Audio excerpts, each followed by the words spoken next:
Hello everyone, and welcome to the first series of 3 webinars, which link back to recent research, which we have been doing, seeking what the best and ideal characteristic versus expressed ones amongst general counsels. This is a pertinent question to any leader, any industry, asking ourselves, how can we be future fit? The world is moving so fast and it's so dynamic that we thought, let's have a look at the legal leaders and what the world requires of them to rise up to. Today's session is dedicated to a theme of left brain, right brain, and more wholesome leaders. I'm Alex Lazarus, and I'm a managing director and a founder of Lazarus Maverick. We are a global leadership consultancy. And this title of this session about left and right brain really resonates with me and our values and our beliefs that to operate in an agile and authentic way in this super dynamic marketplace, we cannot counsel left versus right. We have to find a way to merge those paradoxes and seemingly opposites together. And I couldn't imagine having better guests to explore these 2 themes with, especially as we are looking to compile this into a report called Leading with Influence, which has been and will be produced in association with global leaders in law and law firm Morrison Foerster. So the first person I want to introduce briefly, and I'll let her introduce herself, is somebody that sits on one end of the discipline in the creativity industry, and the other person would be the legal. Traditionally, we think, are these really completely opposite? Is there a way to merge one with the other and seek benefits and some new insights? So first of all, over to Ayse, who's named as Fast Company's one of the most creative people in America. She's a dear colleague and a friend of mine who is a real game changer, life changer as well. I had a pleasure of meeting Ayse through a group of 100 coaches, which Ayse actually through her work started and ignited and inspired one of the world's most top thinkers, Marshall Goldsmith, to create such a group. So Ayse, over to you. It's so exciting to have you here.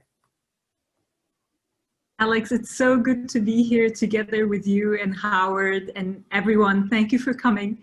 I imagine I represent the right brain, and I'm from Turkey, so I grew up in Turkey by the Aegean Sea, and I come from a family of lawyers, if you can believe it. And my dad was one of the first international law attorneys in Turkey in the 70s when Turkey started opening up, internationally. And but I love to draw, and I thought, if I go to the legal business, I won't be able to draw. So from that, I took a kind of I bypassed becoming a lawyer, even though there has been times in my life where I thought, design, I don't know, maybe I should have become a lawyer. But anyways, I am an industrial designer. I did my undergraduate in Turkey, in Ankara, until I came to the States with a Fulbright scholarship to do my master's at Pratt Institute in New York. And I'm very proud to be one of the few women designers in the world, and see myself as a role model to the younger generations, to see that this is an amazing field and we can all do it. And Alex, you mentioned that I'm one of Fast Company's 100 most creative people in business. I'm also the author of Design the Life You Love, which I don't know if you can see the book, but yeah. I applied everything that we do as a design and innovation studio in New York to our life, and share my process, deconstruction, reconstruction, which is a design thinking process, with everyone from ages 9 to 90 to help them design their life and transform their life with the very same tools that we use with our clients. So our clients range from Amazon to Herman Miller to Toyota and others.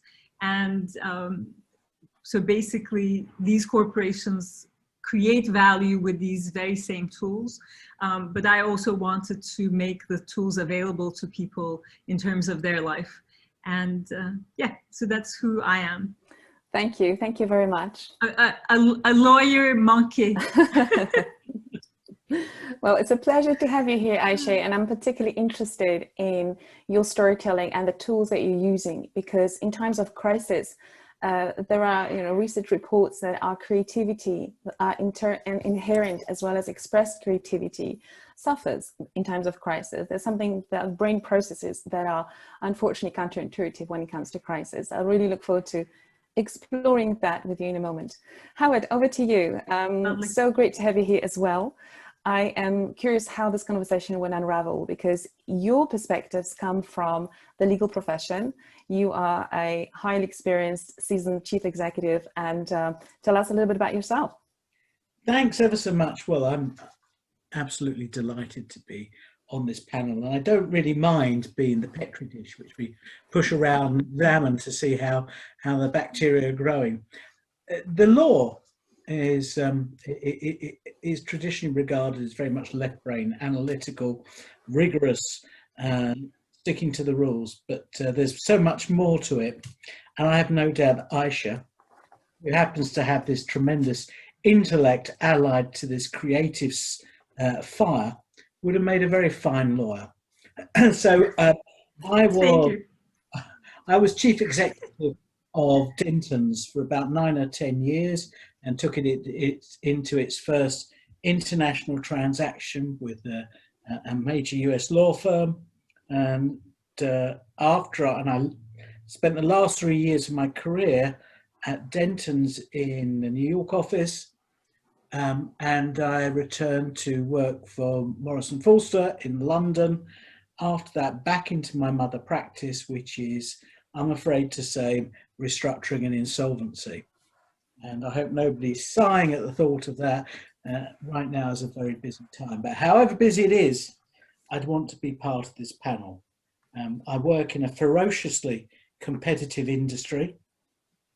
And when I look back at the people who guided me, mentored me, they have been among the most creative people I've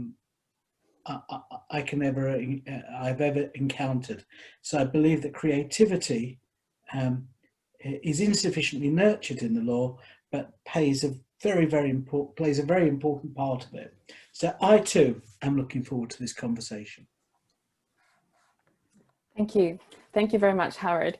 I wanted to share with you that when I set up my business, and there was a conversation about the name of the company, and anybody who is on the call who has started a company or a product, this is a very big decision.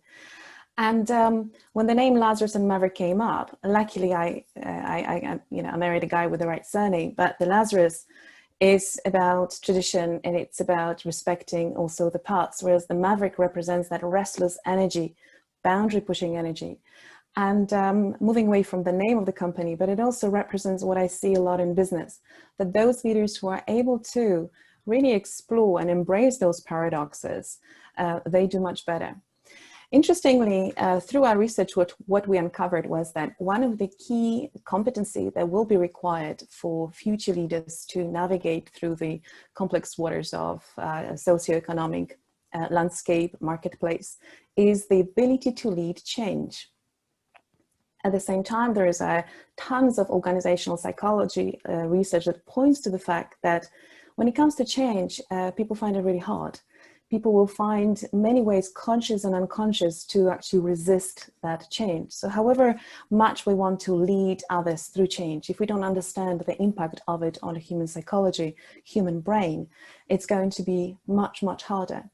And I think that's where the theory and the practice of left brain, right brain is really useful, because the right brain is the source of energy. The right brain is the source of creativity, the use of metaphors, the illogical that can turn into a source of inspiration and then logical action. Some research says that if we step first straight into left brain, so it's all about facts and figures, what we're going to do, we're just going to perfect what has already been done. If we look at the business cases of Kodak, for example, who never in times of, Blockbuster, who never in times of, streaming services, never managed to sort of update its offering. What they were doing, they were bringing in management consultants to perfect what has already been done in the past. And that very much is a very reactive, future focused, but still very reactive left brain strategy. And they have refused the offer of 50 or 60 million to be bought by Netflix. And now obviously we know what happened to them. So Ayse, I wanted to ask you, do you think that we are born with left brain or right brain? Is it nature or nurture? Oh my, you're starting with me with the hard question. I have two teenagers, two daughters who are 15 and 16, and I ask myself that question all the time: what's nature, what's nurture? And one of my teachers when I went to Pratt used to always say, design and being a designer doesn't require talent. It's a skill that can be learned. And I've come to really embrace that idea. And I would say now that I've worked with like thousands of people across the globe, showing them how to apply design process to their life, the one thing that I've found out is that people are extraordinarily creative. We all are. It's just that unfortunately our educational system teaches us that we're not creative people, and it's really weighted towards the left brain. But we've all, drawn amazing stories when we were kids, and it's almost like the education system undoes that creativity. So in a nutshell, the thing that I've learned is we do keep that creativity inside ourselves, but like any designer, architect, or artist, we need a process. So in a way, I now call myself a design evangelist, because my goal is to teach as many people, individuals and people who work at corporations, how to use both right brain and left brain to create different permutations of ideas, so that when they're deciding things, they can have the choice to look at different possibilities, ask what if questions, and then from that make an educated choice to solve problems in really rigorous ways. So I think that, of course, some of us are born with a little bit more, in our nature, tendency towards creativity, but I would definitely say that it's a big part of it is nurture and giving yourself permission to be creative. Yeah. I love your answer, because what it does, it instantly deconstructs a commonly held belief that we are born either good at maths or we're born being creative. One of the tools that we used for our research is called Lumina Spark, and it measures certain characteristics and personality traits based on our underlying persona, based on our everyday persona, and also persona under stress. And it is not uncommon to see that our inherent underlying persona is actually quite creative. But for some reason, we go into the office or we step into our everyday persona and we really dial it down. We believe that the environment doesn't ask us to be that creative self.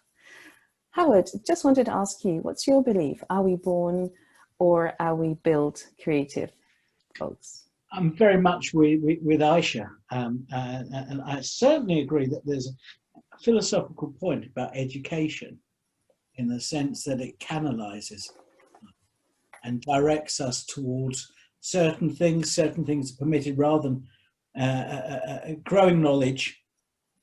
We are constrained and restricted by the parameters set on particular topics.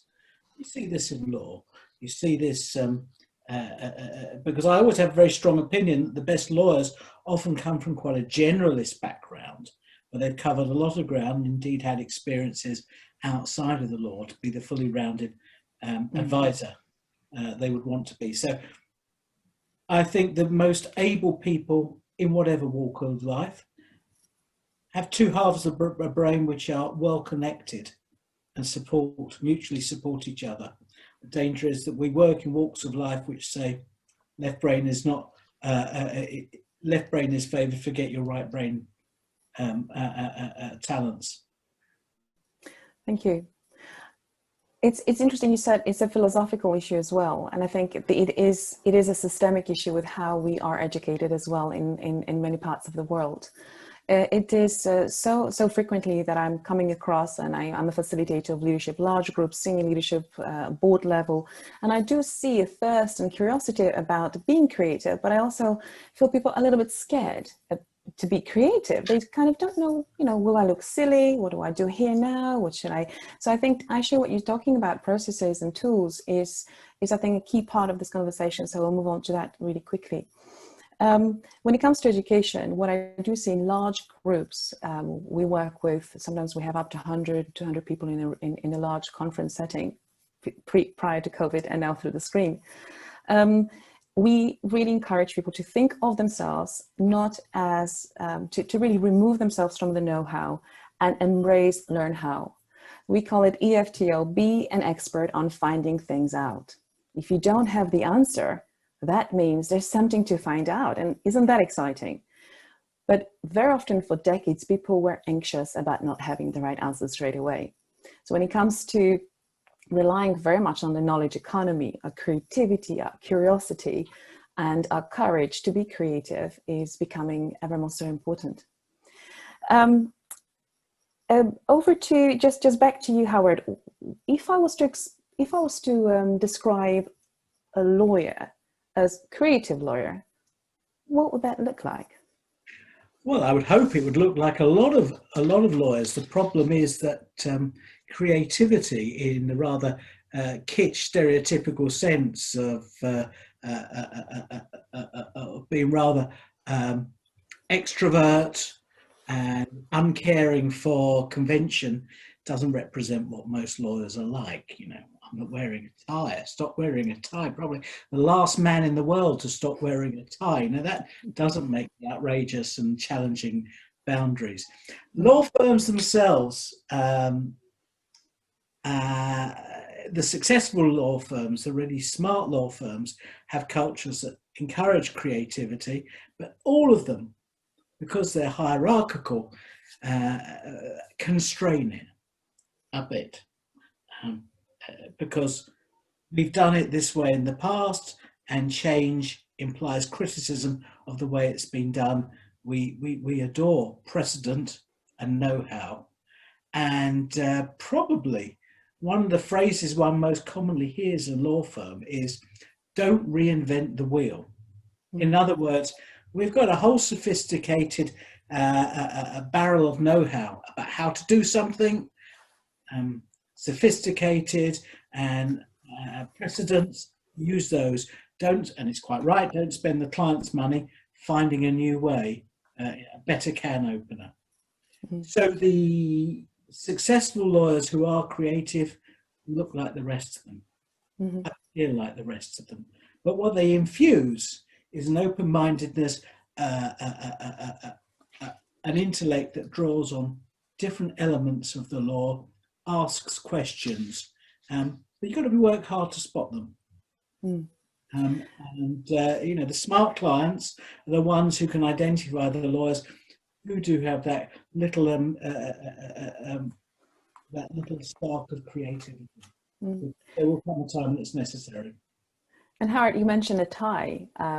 We could see that as a trivial item of clothing, or we could perceive that as a very powerful ritual and a symbolism of certain cultures, right? So there's something to explore there.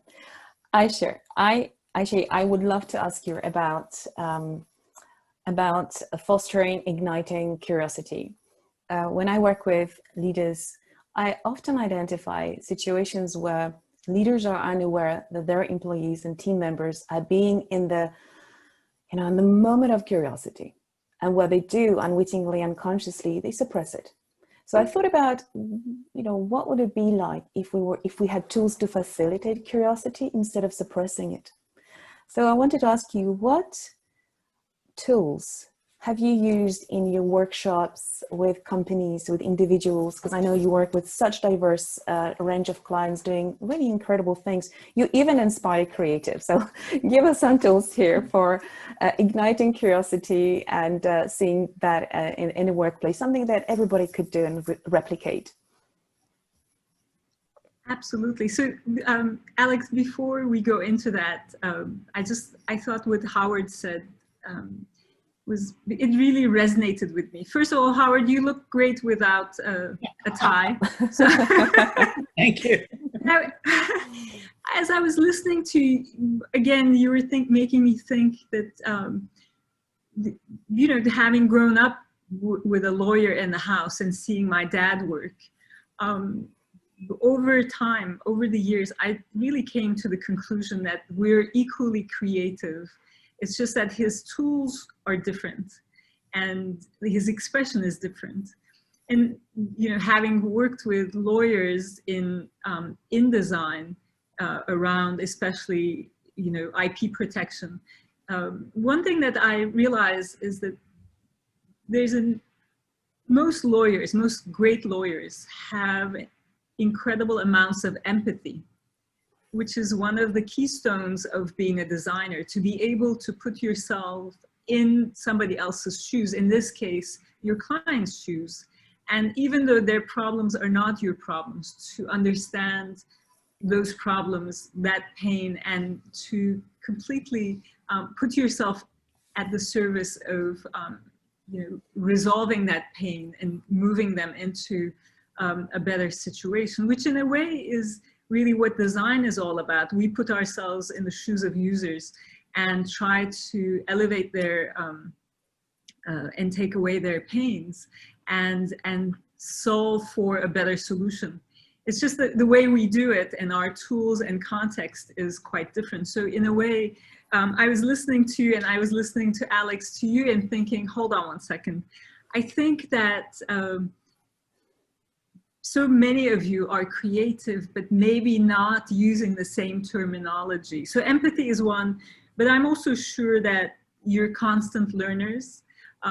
You are imagining potential outcomes, which is creating different permutations. So you brainstorm about those things and you think about, you know, if there was only one way of applying the law, we wouldn't need any legal assistance, but there are many different ways of applying the law, and therefore you're creative, and just embrace it. You know, it's just you know, you inspire yourselves from examples that have come before you. You read books. You're interested in what's going on in today's world, and that those things are what we do as designers. You know, and except that our output is a better product, you know, a better teacup, you know, a better camera, all the, you know, a better service, you know, an app for iPhone. That's our kind of output. So Alex, I didn't answer your question. I can come back to all the tools, and I'll actually, I would love to show the process just to get everybody to understand they can use the same tools.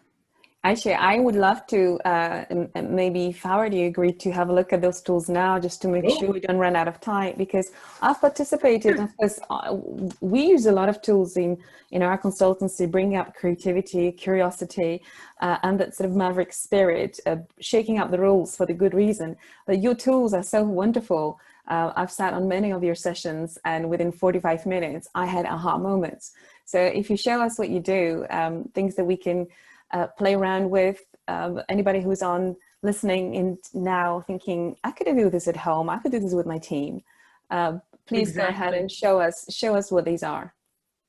That's the spirit. And if anybody is interested in taking screenshots, you're very welcome to take a screenshot. But as I'm sharing this with everyone, Alex, like you, I'd like to invite them to think about, you know, are you not already doing this? Because I think most of us do think like this, but maybe we haven't really structured it. So this comes from my expertise as an industrial designer, designing everything from office systems to automobiles to even toilets. I'm actually known as the designer of the world's most comfortable toilet seats. So my work also ranges, from one end of the scale all the way down to the toilet, but the process is the same across the board. And I'm sharing the 4 steps of it with you on the screen. The first step is deconstruction. So taking the whole apart to see what something is made up of. And then the second step is exploring different ideas around the same parts and thinking about it differently. And here we might use inspiration, we might talk to other people, we might do research, just so that we could start to ask what if questions. Reconstruction is, once we've generated different ideas, reconstruction is about putting it back together, and it really is all about making choices and coming to a decision, because we do have to choose one idea over others to be able to go forward.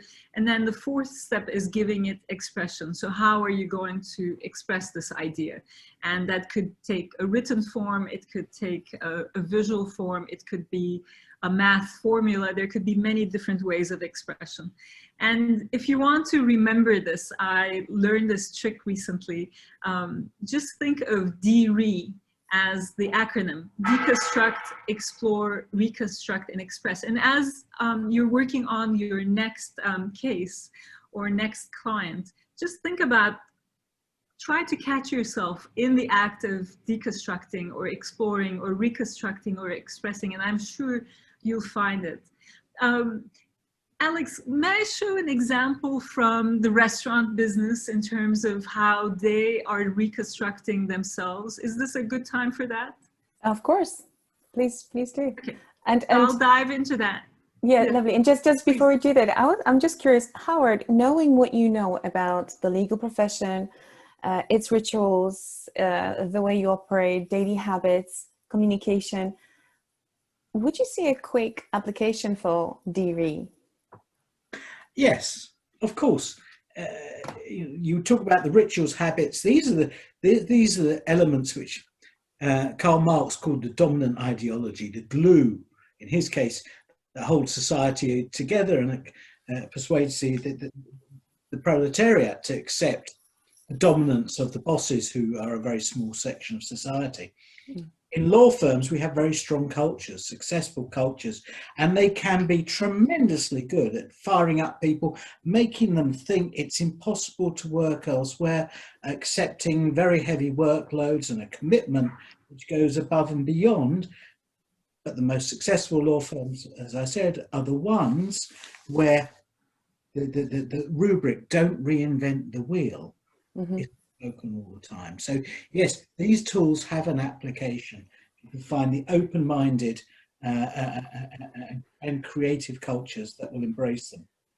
So in a way, it also runs a parallel with the idea that it is time to deconstruct status, organizational status, function, title, all the different traditionally perceived contributors to being the beacon of knowledge.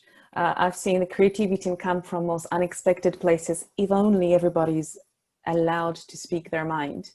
And in order for this to really flourish, you have to have exceptional interpersonal cultures where truly people are rewarded for being creative, regardless of their rank, regardless of how long they've been in the company, etc.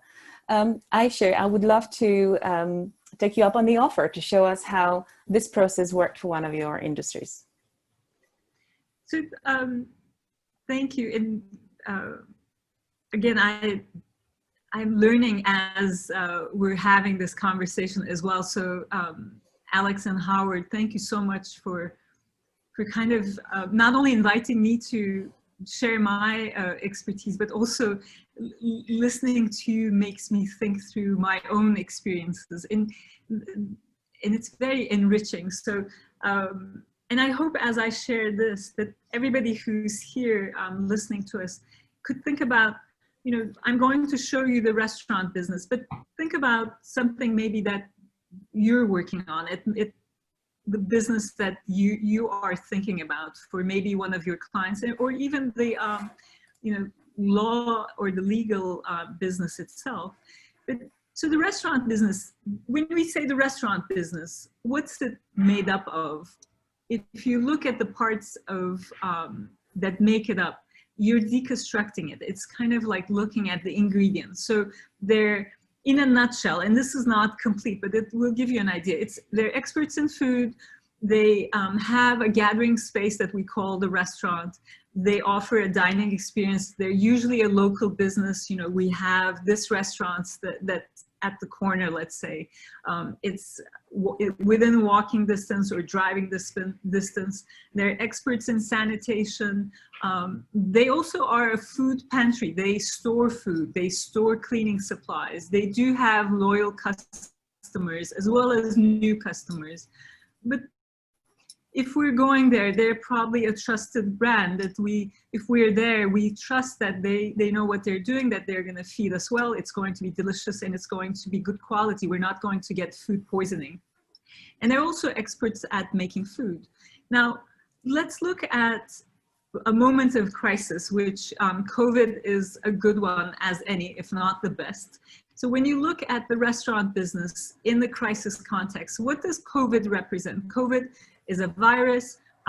It requires that we social distance, we shelter in place, very high standards of sanitation, individually as well as publicly, and then most families being at home, you know, where, Alex, you're living this, where working parents and school-age children are all together in the same space. So then when you mash these two things together and look at the restaurant business, you start to see the restaurant business, first of all, because of the elements, the ingredients I showed in the earlier slide, some of those things are not sustainable under COVID conditions, and some of the things are. So one of the permutations that we've started seeing, the way that restaurant businesses are reconstructing themselves, is by saying, okay, we are a food pantry, we do have cleaning supplies, we are within walking or driving distance from you, and you are our loyal customers.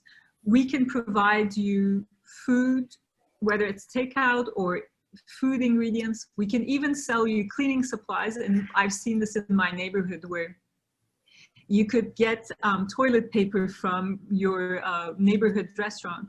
But what they had to do is they had to take out the dining experience, and they had to lean into heavily into other parts of their business. Let's look at another permutation. So a lot of the restaurant businesses in California has gone this approach, where they said, well, we're still experts in food, we still make food, we're still a local business, we still have loyal customers, we can't offer dining experiences in the old way, but what we can provide is a drive-through experiences, you know, service. So what they've done is they've continued their business without the dining space or dining experience, but letting people just drive through their parking lot and then handing them their food box or, you know, takeout. One more, and then I'll stop. Some of them have said, okay, we're not going to be a food pantry, we're not going to be a drive-through, but we can offer online courses. And you might have seen a lot of chefs and you know, cuisines that we know of have leaned into their expertise and their brand and their loyal customers to start an online business, filming what they can do, and then from that reaching global audiences, not just local audiences anymore, because that's the nature of online businesses, and saying, let's teach, you know, we can teach you how to cook better food at home, since you're all at home. So these are just different kinds of thinking about it. And then there's one more that has emerged recently, which is all these ghost kitchens. I don't know if you've heard about that, but Uber has created a new service where they'll take professional restaurant kitchens, right? And in it, put like 5 different brands, and when you're buying food, you think you're buying it from Chipotle or Pret a Manger or whatever, but actually the food is coming from a shared location and then being distributed to you, which has had never happened before, and it's creating all kinds of new business models and opportunities. So that in a nutshell is to understand how you can deconstruct, look at the ingredients of what you know, and then inject into that what's changing. There is a crisis that you're responding to for your clients, and based on that, what are the different permutations you could do? What are the things you want to keep that are still sources of strength, or in this case, it's essential? And then what are things that you're going to introduce, and play with those almost mathematically until you generate different ideas, and then you have one that suits your purpose best. I rest my case. Ayse, what this is, when we look at industries, at the threat even before COVID of being wiped out by AI, robotics, etc., and there are some voices that point to legal industry being influenced by that in the future. I think deconstructing, reconstructing permutations, options of business models, I think that's really, from the organizational standpoint, is hugely beneficial to lean on designers and how you guys in your discipline are approaching these problems. I think it's really, for the leaders out there who are on the call listening, thinking about this webinar more from a meta point of view. I think it's a really interesting exercise, and I know that there are more that the more you have. Alex, I'm just going to because we have a question, we have a Q&A. A quick thing just about what you said is that's actually a lot of our business in the last 5 years have been helping deconstruct and reconstruct organizations. So you're absolutely right that this is a tool for that. So I'll stop. It's okay. It's really interesting to hear. I wish we had hours for this. But look, if David Bowie managed to reinvent himself so many times and have such an incredible career, so can law firms. I have one question through the Q&A. Ayse, what practical strategies would you recommend we use to be more creative in our everyday work lives? I think that's a great question, and I hope that my example of deconstruction, reconstruction is a good example of that. And so that you could, instead of looking at the problem as, okay, this is a problem and it's dense and it's complex, it's a wicked problem, I don't know what to do with it. Break it down into its parts and pieces. And then I would say cross-fertilize from other industries. Where have you seen a solution to a similar problem in a different industry, for example? And from that, can you kind of break, a big chunk of being creative is also breaking your own preconceptions.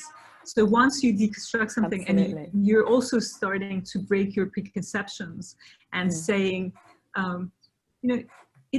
it's not true that it's not true that a restaurant can only exist in a restaurant space. Once you break that preconception, you can say, hey, I can, create these new combinations. And I actually wanted to maybe use that as an opportunity. Can you see my little post-it here? Yes, want and need. I don't know if it shows you. Exactly. And we have, by the way, we have, sorry, I'm so sorry to just interrupt. This is just a very rude, me giving you and us a time alert that we have 20 minutes before we finish. And we have got, thank you everyone for those questions. We have 3 questions waiting to be answered. So I just wanted, sorry, Ayse, I wanted to just flag that up. I'm glad you did. And I'll hand the mic back to Howard. I just wanted to say, in a nutshell, Alex, what you're doing here by bringing Howard and I together and getting everyone to think about their left and right brain, you're creating incredible value, because you're bringing together 2 things that are assumed to be dichotomies that are opposing each other.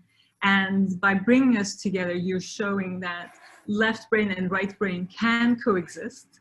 Mm-hmm. And actually, when you bring opposing elements together, you create exceptional value. So I would also invite everyone to think about what do they want and what do they need in a solution. Often those two things are opposing each other, and try to kind of mesh them together. Mm-hmm. So I'll stop, but if there's a question about that, I'll be happy to explain a little bit further.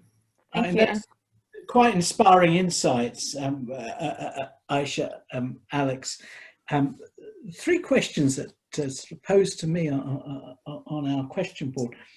Let me say a couple of things by way of introduction. First of all, there used to be at Sandhurst, the British Military College, a set reading, a book called On the Psychology of Military Incompetence by Norman Dixon, with which I'm sure you're familiar, and perhaps many people on this call are. But to recap, his thesis was that the military life attracted people who liked the rigor, the strictures, the discipline, the set timetables, the military bull, polishing boots, pressing trousers, marching up and down, standing to attention. That was the psychological characteristics of people who were attracted to the military, and in peacetime would thrive in the military. But in wartime, to be a successful officer, successful general, you need creative people.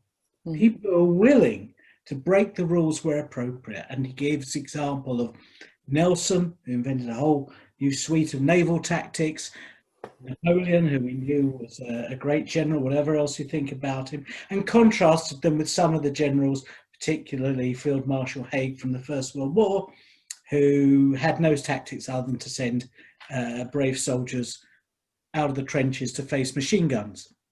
Mm. And the law can be like that. It can attract, every occupation can, it can attract people who are fascinated by, devoted to the established way of doing things and following that to the letter of the law. But of course, when you're engaged in litigation, knock them down, drag them out, fight in the courts, or trying to find, as I do in my discipline, a way of saving value in a company, you need sometimes to be prepared to find a new way. And this is one of the things about design. Many of my colleagues will say to me, very smart people, well, a designer, they just start with a blank sheet of paper. But the reality is they don't. They are as constrained by rules as we are. When Ayse is asked to design a new type of spoon, she has to have in mind that it's designed for a bipedal creature with 2 hands, 4 fingers and an opposable thumb. Think about the materials that are available, the cost, the uses it can be put to. All these are the rules that govern the design. So there isn't this blur, there isn't this distinction between one of us works in a rules-based environment and the other doesn't. And how, just going back to, from the point of view of behavior change scientist, nurturing, I can see some of the questions, but how can a lawyer nurture creativity when they aren't at all, for example? Can we override our nature through nurture? And I think that just goes back into some of the creative exercises. There are tons of creative exercises that even a team together can do. It is so common, especially when we used to do offsites, obviously not non-virtual ones, where we speak to the leaders who want us to run creativity session or breakthrough sessions. And I say, yes, show me the space in which you work. And it's just this large walnut table with 12 chairs. I'm thinking, you're not going to do much really. You've got to start using your body, the space, the colors, and writing and posing. One of my favorite questions is, what if opposite was true? It's not true, but what if opposite was true, right? What if someone? So I think it's just about expanding your thinking. How can an individual expand their creativity? Something I'm researching at the moment is leaders with hobbies. We had forgotten to be inspired away from work as well. Some people said, I remember reading about this as I run creativity workshops, even if you change your daily route to work by a couple of blocks, small things, we are, 3, 4, 5, 6 decades of walking behavioral patterns. The more we behave like we've always behaved, the less it's much harder to become creative. But sources of unexpected, sources of comedy, new literature, things that aren't in your echo chamber. So reach out and see other themes. I have told you, Howard, that I recently challenged myself to seek what isn't in my echo chamber. And I have followed different hashtags on Instagram that just don't exist in my world. And oh my goodness, what I've been exposed to, but things that have inspired me, things that make me feel creative, and things that ultimately as a business owner make me think, oh, how about we do these things? And in fact, this is what we're doing. We're deconstructing and reconstructing. There are, Javier, I'm just looking, what can teams do to think out of the box? Ayse, I think you've worked with teams using some of your processes. Which process would you recommend to help teams think out of the box? I love that question. And I would go back to the idea that we're all creative. So assume that your team is creative, but please don't assume that they know how to think out of the box by just telling them think out of the box. So to Alex's point, we do need to learn about tools and processes. So, and there are many ways of doing that. Alex, you mentioned a couple, like going to creative workshops. It's also the collaboration that happens between, maybe more conventional teams and leadership teams and people like ourselves, where we come in and teach our tools. So that could be one way. But if I were to give you one tool in this moment, I would say ask your team to think about the team and your role as a team through the lens of a metaphor. Metaphors, I love metaphors because it's this intersection of right brain, left brain thinking. It's both literal, but also imaginative. So we've done this research with Herman Miller, where we've asked organizations to describe themselves through a metaphor. Mm-hmm. And some organizations said, we are a beehive. Others said we are a circus. And what's interesting about the metaphor is that it helps us understand new or complex things in relation to things we know. And as soon as I say we are a beehive, I'm sure everybody here has an idea. And you could say, hey, that must be an incredibly disciplined organization that produces something as sweet as honey. But mm-hmm. you would also recognize that they're probably all working under a queen bee. So there is not much initiative taking.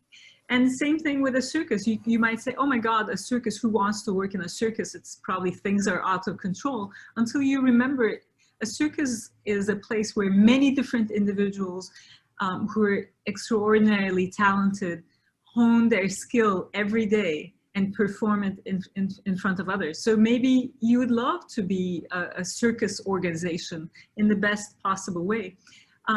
And here's the thing.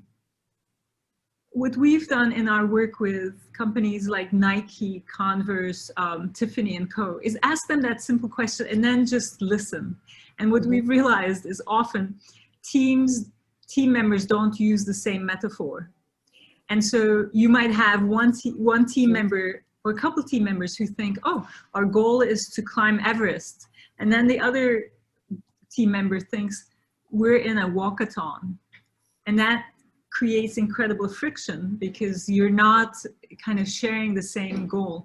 So ask them the question and then try and get everybody kind of to create a shared vision around the same metaphor. Get them to decide, are they climbing Everest, or is it a walkathon, or is it something else? Is it an orchestra? And I think it's an easy kind of intuitive way of getting people to understand what do we stand for, it's a creative exercise. It gets people to think differently. Actually, I can vouch for the use of metaphor as very effective.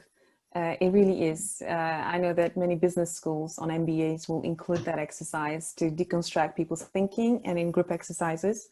I've been on one of those where I remember the metaphor I was asked to describe my thinking, and at that time I compared it to a spaghetti junction.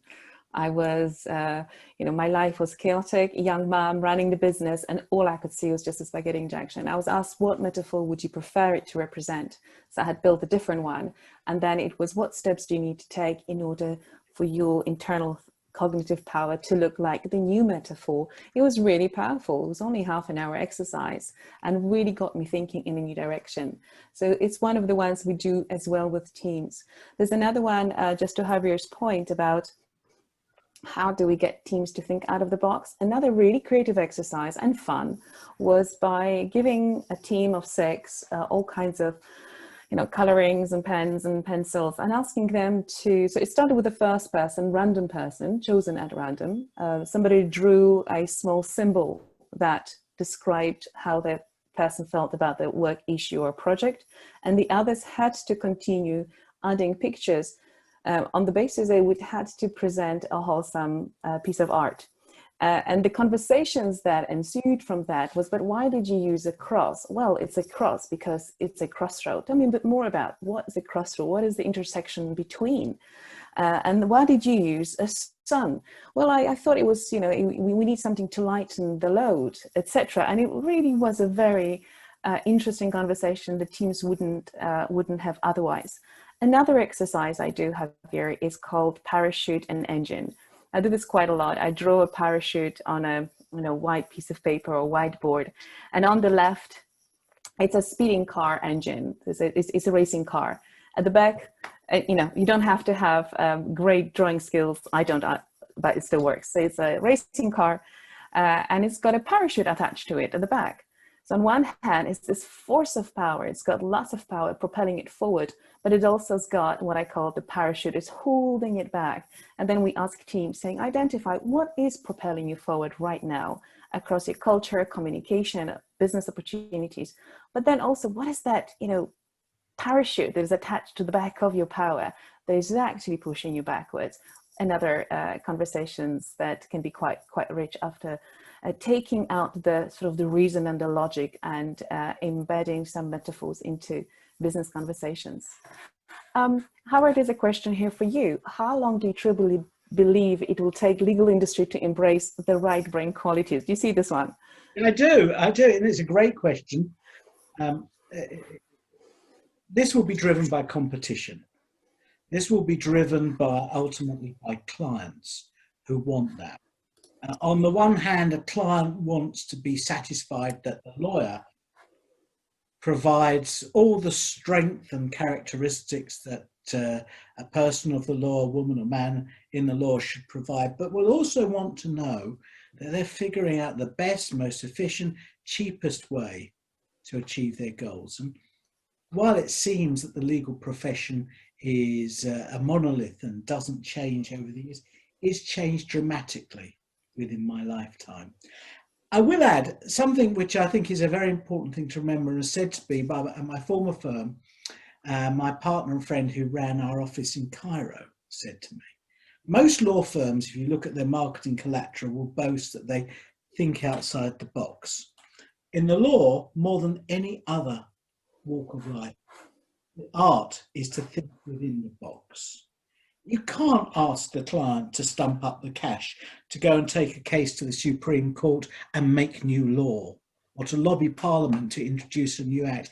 What you've got to do is find a solution that is one using existing tools, but in a new way. And I can think in my career of 2 really good examples when I saw that. When I first came into the law, I was taught by partners who had been instrumental in the creation of the Eurobond market, out of which billions of dollars in wealth have been produced and success made, investment banks and law firms and accountants and investors. In my own field, restructuring, I've seen the UK scheme of arrangement, which was basically a footnote in very sleep-inducing company law classes, become the most vigorous tool that we use to restructure companies, save and generate value. So innovation comes, it doesn't always come in a big Edison light bulb moment, but it comes through hard work and sweat. And to answer some of the other questions, being brave enough to admit one's own limitations, as I readily do in terms of right brain creativity, but to try and clear the path so those who are creative aren't going to be put off by failed ideas, aren't going to be put off by challenging the shibboleths with which we've all grown up with, and having that environment which stimulates them and enables them. And that's a talk, but it comes back to something you said, Alex, before. I think you said, Ayse, leadership. And that's what great leaders do. They influence. And I remember Kierkegaard said something like, when a king dies, his power dies. When a prophet dies, his influence begins. And without anyone dying, one wants to be a person who exercises influence, that empowers, really gives people the opportunity to go out there and create. Thanks very much, Howard. I just want to... RBG! RBG is here. Howard, you said something that really, really is important. You said you have to think within the box. And I love this woman because she figured out how to think within the box. Exactly. And I think her genius was realizing that she wasn't able to get all these men on the Supreme Court to understand what they needed to do for women unless she could get into their head.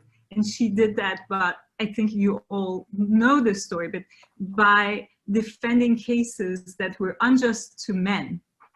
One of her favorite cases that I've learned about is in the States at one point, in some states, you could be a young woman at 18 buying alcohol, but men had to wait until they were 21. And that was one of the cases she took to the Supreme Court and said, men and women are equal. They should be able to buy alcohol at the same age.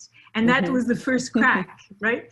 But to have that flexibility of mind, right, Howard, what do you think? I would love to hear your perspective on RBG. Well,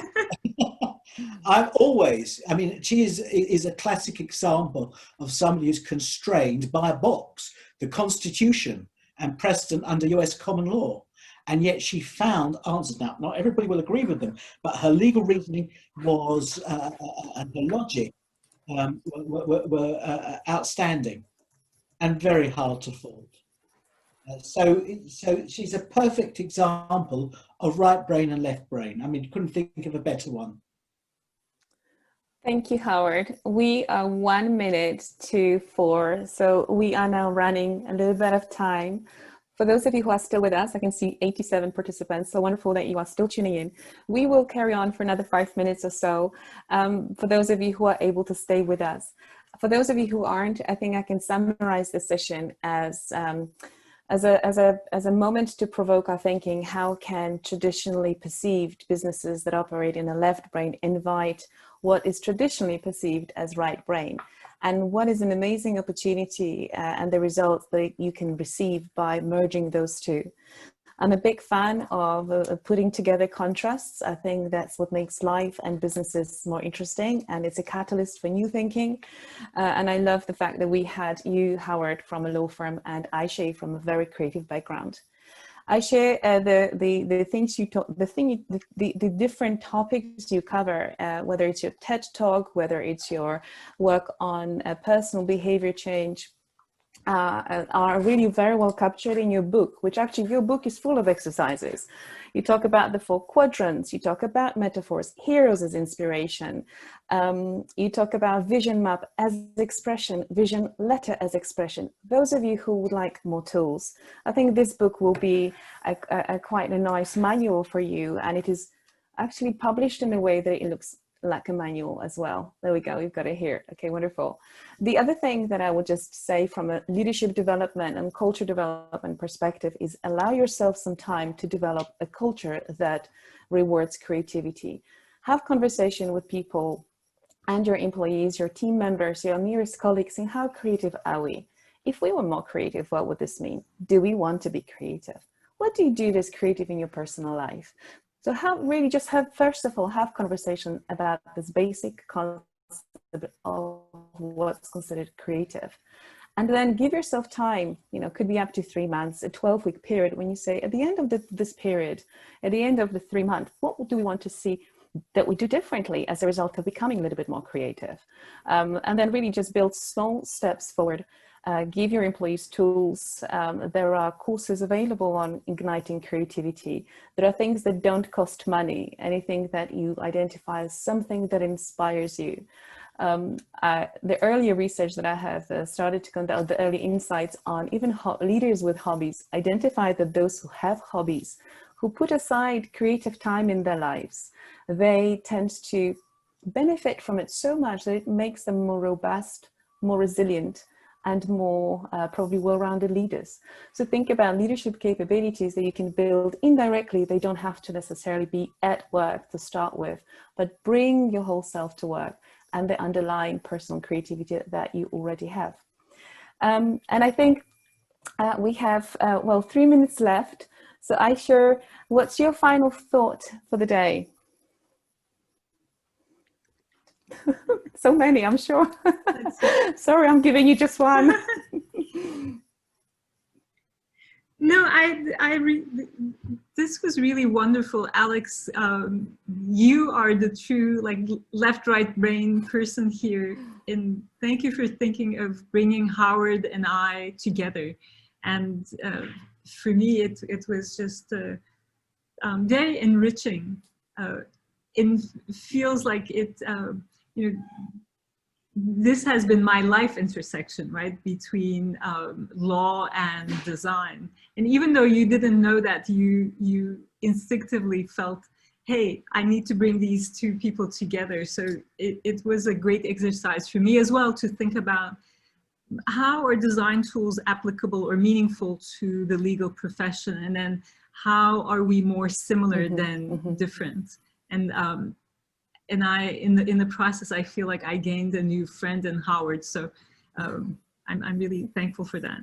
And I also would love to credit, I want to credit Global Leaders in Law and Morrison Foerster for being very open-minded and also playing a very significant role in bringing us together. Really sponsoring the time, not sponsoring financial, but sponsoring the time and being advocates of this theme. That's really what I wanted to say, because it really starts with small conversations. I always say, first have a conversation, then have a relationship, and then change. So it's got to start with small incremental steps. And it will be wonderful to hear from any participants who are in this session.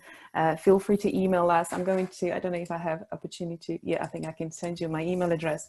Any examples really of how you have enabled and facilitated increased creativity in your organization. Any examples would be really appreciated. We are starting this conversation, and even here in this virtual room, we want to say we don't have all the answers. But that's exactly creativity in action. Allowing ourselves to meet together, having the courage to face virtually each other, exploring themes and say, I might not have all the answers. What does this mean? What's the next step? What will be the next question we would like to answer and explore? Right, so it's really, I am very passionate about this. Don't consider yourself always as an expert, because you could be inadvertently killing your creativity by adopting an identity of an expert. Loosen that grip of an expert identity, and that enable you to keep your eyes open and learn from other industries. Final thing is, I think it's an advice to leaders that I had when I was back in a leadership role myself, was look out for what other industries are doing. So here today, looking at legal profession, creative design profession from Ayse, what she's bringing here is exactly where it starts. I've seen this done by Pixar, by Toyota, by many other industries. Think of brain creative partnerships. and diversify your network, have friends and colleagues across different industries, because that's where ideas, that's where knowledge proliferation and exchange comes. So lots of different ideas here. I think this is just the beginning of a long and fruitful conversation, hopefully. So thank you so much, Howard, for being here. Thank you. Thank you so much, Ayse, for sharing your tools and your thinking. I'm definitely going to be thinking, I actually need to deconstruct my weekends. I really feel like I need to do that. So I'm going to be thinking about different options. It's going to start there, right? Once we do a small thing, small act, it can really have ripple effects on how we think in business. I love that. Yeah. Thank you so much, Alex. Yeah, Alex, brilliant. Thank you. Thank you, everybody, for tuning in. It's been fabulous speaking to you. And thank you, Ayse. Thank you, Alex. Howard, I didn't ask you. I'm pro-equality here and equity. What is your final thought for the day? My final thought is I've heard many lawyers sneer at programs, exercises that have the aim of accessing the right brain. Mm-hmm. And I would just say, don't be dumb. Mm-hmm. Embrace these. The language, the vocabulary to describe them doesn't have the same, doesn't use the same language and vocabulary as we do for the left brain, for the analytical, the law, but it's as powerful, as insightful, and you can make your life a lot easier, do a lot better in your career if you embrace it. And if there's any success I've ever achieved, I have to say a lot of it is due to those people who've taught me about that. Mm-hmm. Thank you, Alex. Thank you, Ayse. It's been insight and an inspiration for me. Wonderful. Thank you, Ayse, for flying yourself over from the US in lovely New York. Hopefully I'll see you soon when we're able to fly in freely. Person. Yes, that's right. We said we're going to get together, all of us, the three of us, for a drink. So the time will come. Very much. Thank you very much. And I look forward to welcoming the participants and for the next session where we're going to be talking about how to humanize workplace cultures and practices. So stay tuned. Abigail from Global Leaders in Law will send you further information when this is going to take place and who is going to be the guest to talk about that. So thank you.